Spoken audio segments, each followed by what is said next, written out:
Hello, my name is Noela Botaka, and I am from Lexington, Kentucky, and I received my bachelor's at the University of Louisville, and I am honored to be a Fulbright Student Researcher to Belgium, specifically Ghent University, where I studied the plant jasminate response. So essentially, plants produce jasminates, which are signaling hormones that help to mediate stressful conditions such as droughts, or when they're fighting against pathogens, or when they're wounded. And so my research looks at modifying certain proteins that literature would suggest that are implicated in this pathway. And so I'm studying this in tomatoes and in plant Rhabdopsis stellanea. And essentially, I'm using CRISPR-Cas9 genome editing to edit specific parts of the genome to be able to produce what we call mutants, which are unable to express certain proteins. And by doing this, we can subjugate these mutants to a jasminate assay and then see what phenotypes or noticeable characteristics we see from this. So this research is very promising because tomatoes, as you know, are very economically, they're a very staple crop item. And so this research could add to the ongoing efforts to increase crop yield and crop productivity. What inspired me to apply to the Fulbright program is that I wanted to be able to diversify my research and to learn more techniques. So in undergrad, I was able to do research under Dr. Mark Running, where I helped characterize an unknown protein. And that was actually the foundation for what I used in my Fulbright grant proposal. And so I wanted to be able to come back with this knowledge and to be able to use it later on in my life as well.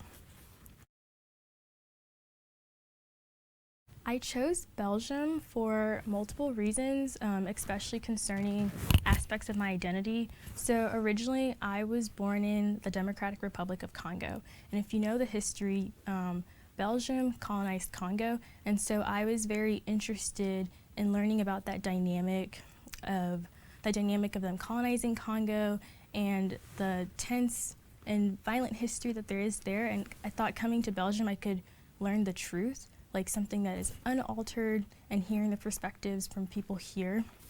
And so that brought me to Belgium, but also because I want to be able to improve my ability to speak French.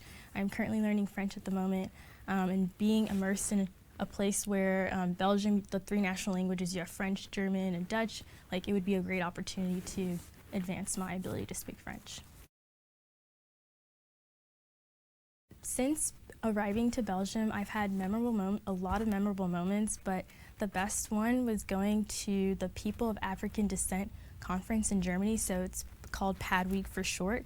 And that conference, essentially, they united several Afro-European activists throughout Germany and throughout other countries in the EU, where we talked about issues, a lot of systemic issues and intersectional issues affecting their everyday lives.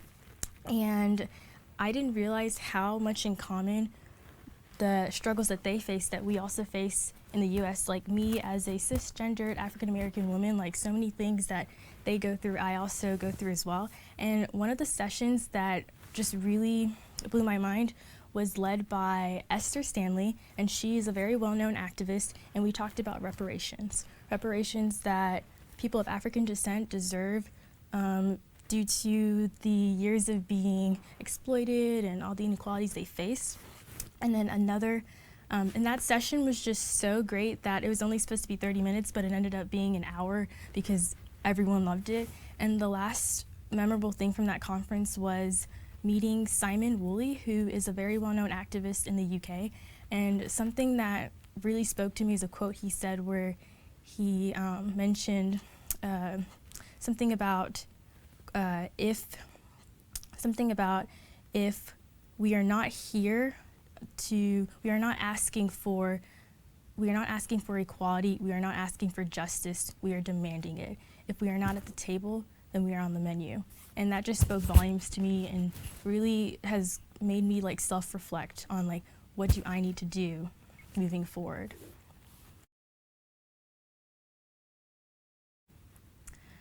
I will say that being here as a Fulbright student researcher has contributed to my growth personally, socially, academically, I think the biggest one for me is really making me more confident in my abilities and and in myself, because I have an identical twin sister, so I'm used to always having someone with me. She brings out like the extroverted part in me, and so coming here I had to learn to make friends, to immerse myself, and to do it on my own, and that's something that has taught me that I am capable of doing.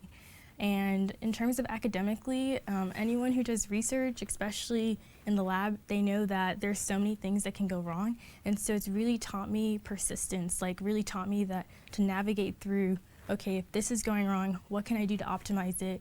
What can I think through? And so it's really taught me to like think that way, and that these are useful qualities that I definitely want to take in my next step, which is starting medical school, which I'm very excited about.